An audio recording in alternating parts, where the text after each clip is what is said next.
Assalamualaikum warahmatullahi wabarakatuh. Perkenalkan, nama saya Asfa Dimas Kinariama, biasa dipanggil Asfa.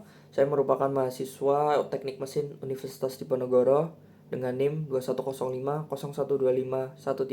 0125130091. Dan di sini saya akan membahas perubahan iklim dan meningkatnya bencana hidrometeorologi di Indonesia.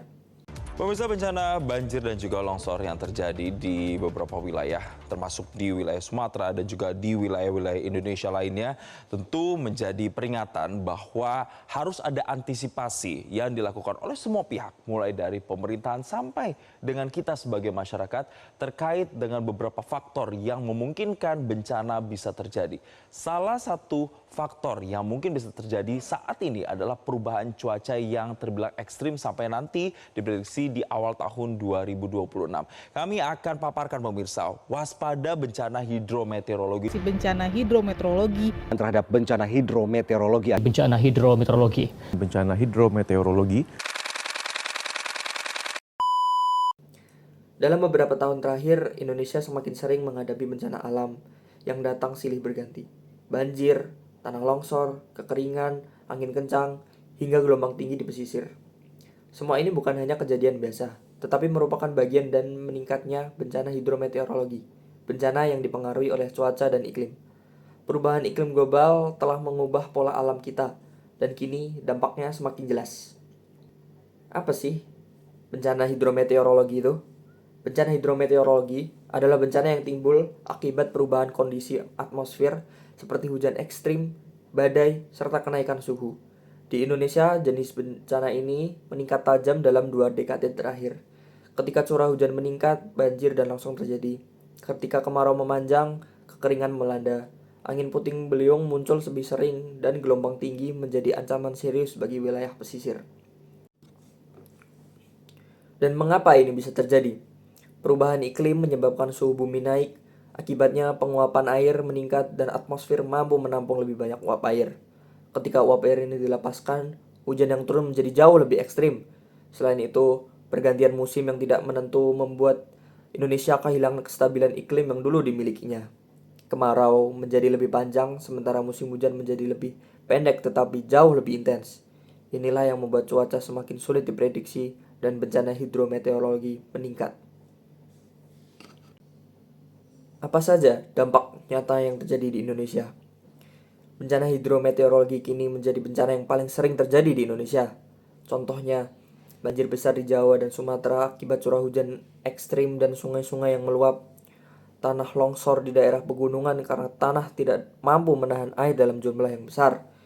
Rob dan gelombang tinggi di sepanjang pantai utara Jawa dan pesisir timur Sumatera diperparah oleh naiknya permukaan air laut. Puting beliung yang terjadi lebih sering di wilayah permukiman, kekeringan ekstrim di Nusa Tenggara dan sebagian Jawa yang membuat sawah gagal panen. Bencana-bencana ini tidak hanya merusak alam, tetapi juga memengaruhi ekonomi, kesehatan, dan kehidupan jutaan masyarakat. Selanjutnya, contoh kasus yang terjadi di Indonesia. Pada awal tahun-tahun belakangan, beberapa daerah di Jawa mengalami banjir parah setelah hujan lebat turun terus-menerus selama berhari-hari. Sementara itu, di wilayah lain seperti Kupang dan Flores, kekeringan panjang menyebabkan warga harus mencari air bersih hingga beberapa kilometer. Di pesisir utara Jawa, fenomena banjir rob merendam pemukiman setiap hari dan membuat beberapa desa perlahan tenggelam. Kejadian-kejadian ini menunjukkan betapa seriusnya dampak perubahan iklim terhadap hidup manusia. Dan apa saja solusi yang dapat kita lakukan? Untuk mengurangi dampak bencana hidrometeorologi, berbagai langkah penting harus dilakukan.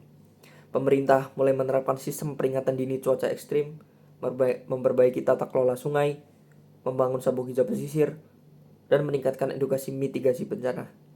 Di sisi lain, masyarakat perlu ikut berperan dengan menjaga lingkungan, tidak membuang sampah sembarangan, reboisasi, serta membangun rumah dan infrastruktur yang lebih adaptif terhadap bencana.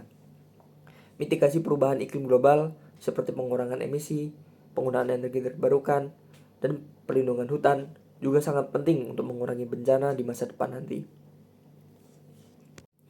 Dan yang terakhir, bencana hidrometeorologi bukan lagi sekedar peristiwa alam biasa. Ini adalah peringatan bahwa bumi sedang dalam kondisi kritis. Perubahan iklim sudah terjadi sekarang dan dampaknya sudah kita rasakan. Jika kita ingin masa depan Indonesia lebih aman, kita harus mulai beraksi hari ini, bukan besok. Bersama, kita bisa mengurangi dampak perubahan iklim dan melindungi negeri ini dari ancaman bencana yang semakin sering terjadi. Sekian video saya. Terima kasih. Wassalamualaikum warahmatullahi wabarakatuh.